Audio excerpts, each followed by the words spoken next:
Hello my dear student, मैं हूं सुधा Gupta, SKV magazine road से आपकी एसएसटी की टीचर। आज हम वर्कशीट 80 करने वाले हैं सोशल स्टडी की, और ये वर्कशीट आपको 4 फरवरी 2021 को दी जाएगी। तो आज हम जिस पार्ट का अभ्यास करेंगे वो है प्राकृतिक वनस्पति तथा वन्य प्राणी। ठीक है, प्राकृतिक वनस्पति तथा वन्य प्राणी, इसका आज हम अभ्यास करने वाले हैं। वैसे ही आपको 1 से 5 तक प्रश्न कैसे दिए गए हैं, एमसीक्यू टाइप। बहुत सारे बच्चे बेचारे परेशान हो गए वर्कशीट कर करके, बोल रहे हैं मैम कब तक वर्कशीट आएगी, 5 से स्कूल खुल जाएगा तो वर्कशीट आएगी या नहीं आएगी। तो भाई देख लो, 5 फ़रवरी से स्कूल खुल जाएगा, लेकिन फिर भी आपकी वर्कशीट आएंगी। क्यों आएंगी? क्योंकि स्कूल में आपको करवाया जाएगा चैप्टर, जो बचा हुआ सिलेबस है वो कराया जाएगा, एग्ज़ाम के बारे में बताया जाएगा, लेकिन वर्कशीट से ही आपका रिवीजन और पढ़ाई चलती रहेगी। ठीक है, और बच्चे परेशान है, इतना सारा लिखना पड़ता है, तो ये समझ लो आपके एग्ज़ाम के लिए ही कराया जा रहा है, क्योंकि आपके एग्ज़ाम जो हैं वो ऑफलाइन की ओर जा रहे हैं। ऑफलाइन एग्ज़ाम लिया जाएगा तो इसी में से क्वेश्चन पेपर बन सकता है, इसलिए अभी आप जितना अच्छे से प्रैक्टिस कर लोगे एग्ज़ाम में उतनी कम दिक्कत होगी। ठीक है, और बहुत सारे लोग बोलते हैं मैम दीदी बोलें या मैम बोले, तो आप कुछ भी बुला सकते हैं। ठीक है, अगर आप दीदी बुलाते हैं तो भी मुझे बहुत अच्छा लगता है। क्वेश्चन नंबर 6 है, यहाँ पे आपका पैसेज बेस्ड क्वेश्चन है, और क्वेश्चन 7, 8, 9, 10 आपके लॉन्ग क्वेश्चन है। चलिए सॉल्यूशन देख लेते हैं। प्राकृतिक वनस्पति का क्या अर्थ है? तो वह वनस्पति जो मनुष्य की सहायता के बिना अपने आप पैदा होती है। प्राकृतिक वनस्पति बहुत ही सिंपल है। प्राकृतिक मतलब क्या? नेचुरल क्या? जो अपने आप उग जाए, जिसके लिए आपने ना तो कोई दवाई डाली ना बीज डाली, अपने आप उग जाए। और अपने आप देखते हैं ना, बहुत सारी घास अपने आप उग जाती है, कुछ करते नहीं है, तो इसे हम क्या बोलते हैं? प्राकृतिक वनस्पति बोलते हैं। सिंपल है। दूसरे प्रश्न में बोला है रबड़ का संबंध किस प्रकार की वनस्पति से है? ए टुंड्रा, बी हिमालय, सी मैंग्रोव, या डी उष्णकटिबंधीय वर्षावन। तो देखिए, उष्णकटिबंधीय वर्षावन रबड़ की वनस्पति से संबंधित है, तो ये इसका करेक्ट आंसर होगा।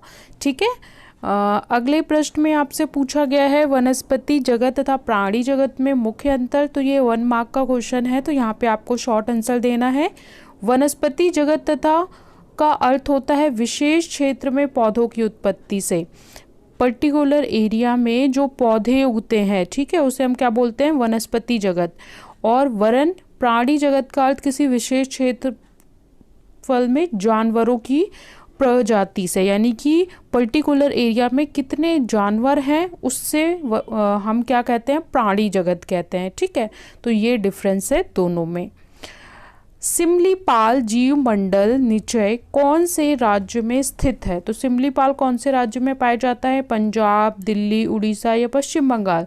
तो Orissa is the correct answer. Orissa में पाया जाता है आपका सिमलीपाल जीव मंडल। एक बच्चे ने, शैली ने क्वेश्चन किया है कि मैम बायोस्फीयर रिजर्व क्या होते हैं, नेचुरल पार्क्स क्या होते हैं? ठीक है, तो इसका मैं अलग से आपको एक वीडियो में समझा दूंगी शॉर्ट में। ठीक है, बहुत बड़ा एक एरिया होता है बायोस्फीयर, फिर उसमें नेचुरल पार्क्स क्या होते हैं, रिजर्व एरिया क्या होता है, तो इसको हम डायग्राम से समझेंगे तो आपको और अच्छे से समझ में आएगा। और बहुत बच्चों ने बजट के लिए भी बोला है, तो मैं बजट का भी एक वीकेंड में इंटरेस्टिंग वीडियो लेके आऊँगी। भारत के किस राज्य में वनों का प्रतिशत सर्वाधिक है? तो देखिए, यहाँ पे आपसे बोला है त्रिपुरा, उत्तराखंड, सिक्किम, मिजोरम।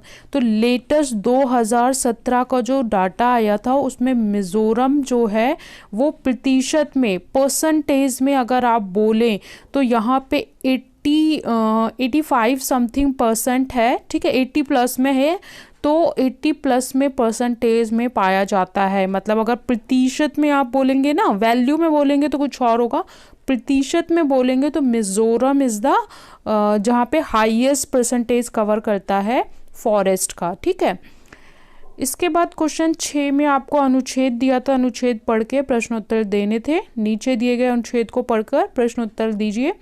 तो इसमें बोला है भारत के किन राज्यों में मरुस्थलीय वनस्पति पाई जाती है? तो वहाँ पे आपको पैराग्राफ में दे रखा है गुजरात, राजस्थान, छत्तीसगढ़, मध्य प्रदेश, उत्तर प्रदेश तथा हरियाणा।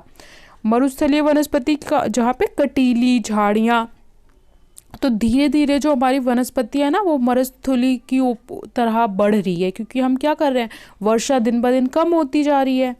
दूसरा है मरुस्थलीय वनस्पति कितनी वार्षिक वर्षा वाले क्षेत्रों में पाई जाती है, तो जिन क्षेत्रों में 70 सेंटीमीटर से कम वर्षा होती है वहाँ पे ऐसी वनस्पति पाई जाती है।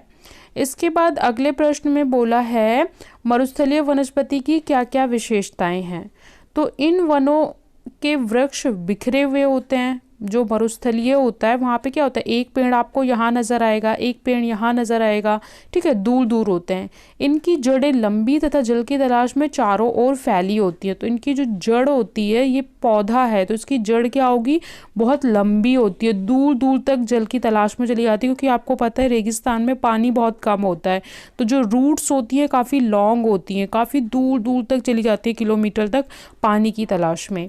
मरुस्थलीय और इसकी पत्तियाँ कैसी होती है, छोटी होती है, जिससे वाष्पीकरण कम हो। पत्तियाँ छोटी और कई बार उनका आकार जो होता है चौड़ा होता है, ठीक है। और मरुस्थलीय वनस्पति में अब पूछा है कांटे अधिक क्यों होते हैं, तो इसका भी यही कारण है कि वाष्पीकरण कम हो और पत्तियाँ कांटों में बदल जाती है। जो लीव्स होती है ना, कैक्टस की तरह हो जाती है, क्योंकि लीव्स में आपको पता है यहाँ पे छिद्र होते हैं, जिसको हम क्या बोलते हैं, इंग्लिश में स्टोमेटा बोलते हैं या छिद्र बोलते हैं। तो वहाँ से वाटर लॉस होता है, वाष्पीकरण होता है। तो पत्तियाँ जितनी छोटी और कटीली होंगी उतना वाष्पीकरण कम होगा, क्योंकि पौधों के लिए फोटोसिंथेसिस करने के लिए इतना कम पानी मिल रहा है। तो अगर वो भी वाष्पीकरण से निकल जाएगा तो वहाँ बिल्कुल वनस्पति उग ही नहीं पाएगी। तो इसलिए वो अपना स्वरूप ऐसा बना लेते हैं, ठीक है। तो ये आपका क्लियर आंसर हो जाता है। आगे बोल रहे हैं हमारे देश में मुख्यतः किस किस प्रकार की वनस्पतियाँ पाई जाती हैं। तो हमारे देश में मुख्यतः 5 प्रकार की प्राकृतिक वनस्पतियाँ पाई जाती हैं। उष्णकटिबंधीय वर्षा वन, पर्णपाती वन, कटीले वन, पर्वतीय वन और मैंग्रोव, ठीक है। सबसे ज़्यादा ये जो उष्णकटिबंधीय वाला क्षेत्र है ज़्यादा पाया जाता है और सबकी अपनी अपनी विशेषता है। अलग अलग यहाँ पे फ्लोरा और फ्यूना यानी पौधों की और जीवों की प्रजातियाँ पाई जाती हैं। हिमालय पर्वत की दक्षिण ढलानों पर उत्तरी ढलानों की अपेक्षा ज़्यादा सघन वनस्पति क्यों है। अब ये पूछ रहे हैं जो आपके ये हिमालय पर्वत हैं इनके दक्षिणी ढलानों पर, ठीक है, ये पूर्व है ये पश्चिम है, तो यहाँ पे बोल रहे हैं कि ये उत्तर है तो और ये दक्षिण है, तो यहाँ पे ज़्यादा घनी पेड़ पौधे क्यों पाए जाते हैं और उत्तर पे कम क्यों पाए जाते हैं, ऐसा ये आपसे पूछने का प्रयास कर रहे हैं। तो देखिए हिमालय पर्वत की दक्षिण ढलानों पर उत्तरी ढलानों ज़्यादा पाई जाती है, जिसके निम्नलिखित कारण है। नंबर 1 सूर्य का प्रकाश, दूसरा तापमान। सूर्य का प्रकाश अधिक समय तक मिलने के कारण वृक्ष गर्मी की ऋतु में जल्दी बढ़ते हैं। तो क्या है कि देखिए जो उत्तरी क्षेत्र है ना वहाँ पे बर्फ रहती है, वहाँ पे सूर्य का तापमान नहीं पहुँच पाता, लेकिन जो दक्षिण क्षेत्र है वहाँ सूर्य की किरणें पहुँच जाती हैं, जिसके कारण तापमान बढ़ जाता है और तापमान बढ़ता है तो यहाँ पे छोटे छोटे पेड़ पौधे उगने लग जाते हैं और पेड़ पौधे उगते हैं और यहाँ पे उत्तरी क्षेत्र में नहीं उग पाते, ठीक है। यही कारण है कि दक्षिणी ढलानों पर ज़्यादा सघन वनस्पति पाई जाती है। दूसरा तापमान। प्रत्येक पौधे को अंकुरण, वृद्धि और प्रजनन के लिए आपको पता है सूर्य संश्लेषण कहते हैं ना, फोटोसिंथेसिस के लिए आपको तापमान की आवश्यकता होती है और वो यहाँ पे मिल जाती है लेकिन उत्तरी क्षेत्र में नहीं मिलती। तो दक्षिण ढलानों पर उत्तरी ढलानों की अपेक्षा ज़्यादा तापमान पाया जाता है, ठीक है। तो इसी कारण है कि यहाँ पे ज़्यादा वनस्पति पाई जाती है और वहाँ पे नहीं पाई जाती है। इसके बाद बोला है वन मनुष्य के लिए क्यों आवश्यक है। तो भाई वन की तो इतनी खूबियाँ हैं कि हम जितना बताएं उतना कम है, लेकिन फिर भी आपको बताना है। वन राष्ट्रीय संपदा है, यह मानव के लिए विभिन्न प्रकार से उपयोगी है। एक तो हमारे राष्ट्र की धरोहर है वन, दूसरा ये अलग अलग प्रकार से उपयोगी है। वन उत्पाद व संरक्षण दोनों प्रकार के कार्य करते हुए देश के आर्थिक विकास में योगदान देती है। एक तो वन से हमारा आर्थिक विकास भी होता है और ये हमें सुरक्षा भी देते हैं। वनों से हमें 2 प्रकार के लाभ होते हैं, एक तो प्रत्यक्ष यानी डायरेक्ट और अप्रत्यक्ष यानी इनडायरेक्ट। तो अगर हम प्रत्यक्ष लाभ या फिर डायरेक्ट बेनिफिट्स की बात करें तो वनों से पर्याप्त मात्रा में लकड़ी प्राप्त होती है, और आपको पता है आपके घर में जो लकड़ी है, जितना बेड है, फर्नीचर है, टेबल है, अलमीरा है, सब लकड़ी से बनता है। और घर बनाने में भी बहुत सारा बल्ली वल्ली लगती है, वो लकड़ी की ही होती है। वनों की लकड़ियों का उपयोग ईंधन, फर्नीचर, खेल का सामान, ठीक है, बल्ला जिससे आप क्रिकेट खेलते हैं, दिया सलाई, कागज आदि वस्तुएं बनाने के लिए भी ये सब लकड़ी का ही काम होता है। जो पेपर जिस पे आप लिखते हैं वो भी लकड़ी से बनता है। वनों से अनेक प्रकार के गौण पदार्थ प्राप्त होते हैं, जिसमें बांस, बेंत, लाख, राल, शहद, गोंद, चमड़ा, रंगने रंगाई जड़ी बूटियाँ प्रमुख, ये सारी चीज़ें आपको डायरेक्ट रूप से प्राप्त होती हैं। वनों से हमें वस्त्र बनाने के लिए रेशम प्राप्त होता है, ठीक है, सैमू, और ये सारी चीज़ें प्राप्त होती है। ये हो गए प्रत्यक्ष लाभ। अगर हम अप्रत्यक्ष लाभ की बात करें तो वन भूमि के कटाव को रोकते हैं, जैसे कि हमने लास्ट वर्कशीट में भी डिस्कस किया था कि जो पेड़ होते हैं वो उनकी रूट्स मिट्टी को पकड़ के रखती हैं, जड़ों को पकड़ के रखती हैं, जिससे बूंदें सीधा जमीन पर गिरने से रोक देते हैं। इसके अलावा वनों द्वारा भूमि की उर्वरता में अत्यधिक वृद्धि होती है। भूमि उपजाऊ होती है क्योंकि वृक्षों की पत्तियां, घास, पेड़ पौधे, झाड़ियां आदि भूमि पर गिरकर सड़कर ह्यूमस बनाकर भूमि को उर्वरक में बढ़ाते हैं। तो इस प्रकार से हमें वनों से बहुत ज़्यादा लाभ होते हैं। पारिस्थितिकी तंत्र के असंतुलन के कारण क्या क्या हैं और आपको बताना है। तो यहाँ पे पारिस्थितिकी तंत्र के असंतुलन के मुख्य कारण निम्नलिखित हैं, यानी कि जो आपका ये इकोलॉजिकल सिस्टम है वो अनबैलेंस होता जा रहा है। तो उसके क्या कारण है, तो देखिए, नंबर 1, परिस्थितिकी संतुलन का सबसे मुख्य कारण मानवीय क्रियाकलाप है, जिसके कारण विभिन्न प्रकार के जीव जंतु एवं पौधे विलुप्त हो रहे हैं। एक तो सबसे ज़्यादा जो अगर डिस्टर्बेंस की बात करें तो वो ह्यूमन डिस्टर्बेंस है। हम लोग क्या करते हैं, अपने रहने के लिए तो सुंदर सुंदर घर बना लेते हैं और उसके लिए क्या करते हैं, जंगलों को काट देते हैं।